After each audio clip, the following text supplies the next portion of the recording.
It's an ambitious plan Governor Christie says will finally solve New Jersey's property tax crisis. This afternoon, he unveiled his 33-bill package, the cornerstone of which would impose a 2.5% cap on property tax growth.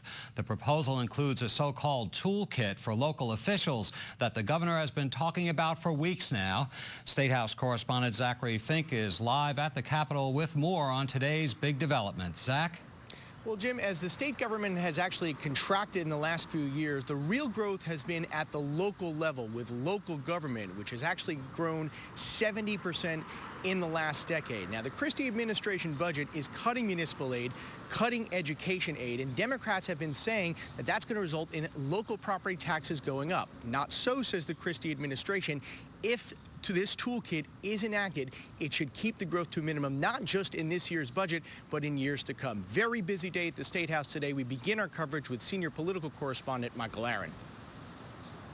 The bills that are being sent to the legislature today will, for the first time, deal with the root problems of New Jersey's property tax situation. Governor Christie finally displayed the tools in the toolbox today. With half a dozen mayors looking on approvingly, the governor presented a package that includes a constitutional amendment capping property tax growth at 2.5% per year, a 2.5% cap on raises awarded through binding arbitration, which typically applies to police and firefighters, a 2.5% cap on teacher salary increases, a $15,000 cap on unused sick time at the local and county levels, a one-year restriction on the carry forward of vacation days, allowing counties to opt out of the civil service system to make it easier to lay off employees that management selects, and a host of other reforms to binding arbitration, shared services, employee discipline procedures, and moving school and fire elections from April to November. And through these sets of reforms, working in cooperation with the folks in the legislature who believe that the people of New Jersey deserve predictability and certainty in the expenses that they have to pay to support their government, those in the legislature who agree with us and believe that there has now come the time to give mayors and council members and school board members the tools that are necessary to control their costs, the moment has arrived. Cap 2.5, as Christie called it, could only be exceeded if voters went to the polls and approved spending more. The state currently has a 4% cap with many exceptions. The lone exception in Christie's plan is spending for debt service. The governor was asked whether this means police and firefighters would never see a 3 or 3.5% salary increase again. It is a 2.5% cap on the tax levy in municipalities, school boards, and counties. And so if these mayors decided that the appropriate increase was a 3 or 3.5% increase, they'd have two options: find the savings in other places in their budget to fund it, or put the increased rate on the ballot and make the case for why it's necessary. Another bill in the package would cap state spending on government operations at 2.5%. Democratic legislative leaders complained today that they haven't been given much information about the package. What I mean is that we have to sit and look at these things that he's proposed. Once we get them, we will make decisions and judgments on them, but we didn't get them until late Friday night. If he really wanted us to be able to comment, he would have given them to us a little bit sooner. There's nothing in here that is a mystery to anybody. We've been talking about this for months. The leadership has not been formally presented with the toolkit package. Christie said complaints about the process are usually trivial. The process stories are things they love to talk about when you can't disagree with the substance. And the substance here is solid, and it is what's needed to be done for decades in New Jersey. And now they have the opportunity to do it, and it is up to them. Christie believes he's put forward the most ambitious attack ever on the most important issue plaguing New Jersey, and he's challenging the Democratic majority in the legislature to join him in passing the package with as much urgency as it seems to want to devote toward getting a budget passed. This administration will focus on nothing else over the course of the next 51 days in the way that we will focus on achieving these reforms. Michael Aaron, NJN News, Trenton.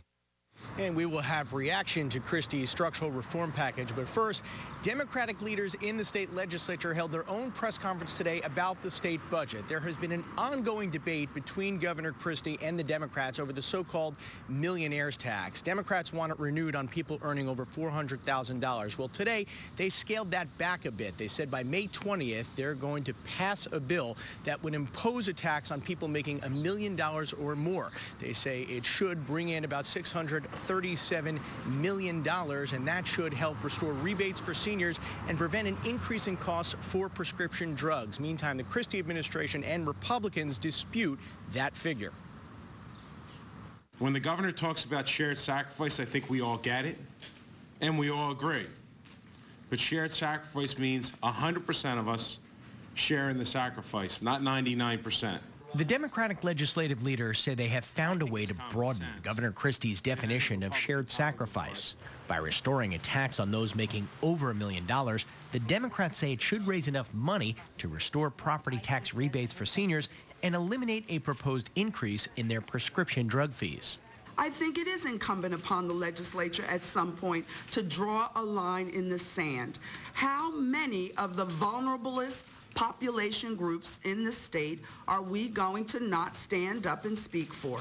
And we've made a decision collectively, both houses, that older adults need to be stood up for. Last year, Democrats imposed the high-income earners tax on those making over $400,000 a year. It has not been renewed, and the Democrats and Governor Christie have gone back and forth over the wisdom of restoring it. But this new proposal is different. It narrows the tax increase to just the 16,000 New Jersey residents who make more than $1 million. If the governor is serious about having everyone feel the pain, about having everyone be part of a shared sacrifice, then today is the day for the governor to join us, sign this legislation on May 20th, and move forward in the interests of all New Jerseyans. I'm against any effort to raise taxes on anybody. We have seen an out-migration of people at all income levels out of the state. We've chased high net worth people out of New Jersey. And for all of us that are not in that bracket, we have to understand that the top 1% pays over 40% of the income tax. Democrats maintain Christie needs to focus more on this year's budget. The focus has to be on having a budget agreement by June 30th. That is our constitutional obligation. And, you know, we're having a real problem sitting down and beginning negotiations. I think it's, since I've been in the legislature, and it's been a while, I think it's unprecedented that we have not yet had a single meeting with anyone from the governor's office to discuss a budget compromise. You know, they know where we are in terms of meeting with us. And I don't think that they've been barging down our door asking for meetings that we've been saying no to. Candidly, they've been in the process of having the show they've been having down the hall for the last month with my cabinet officers and aggrieved parties coming before the legislature. That's what's occupied most of their time, as far as I could tell, and we've been sitting here and governing. Now, labor leaders and local leaders at the municipal level heard about this toolkit today, and many had a very negative reaction. We hear now from NJN's Adrian Sapino. Hoboken Mayor Dawn Zimmer, a Democrat, supports the reform. In Hoboken, 80% of the operating budget, more than half of our budget, is personnel costs.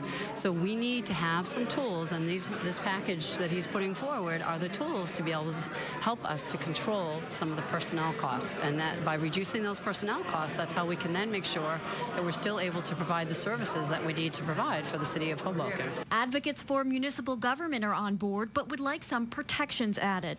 If there's going to be a 2.5 hard cap, many of our mayors are worried about rising insurance costs, rising utility costs, things that are outside of our direct control as mayors, yet have to be put into that hard cap.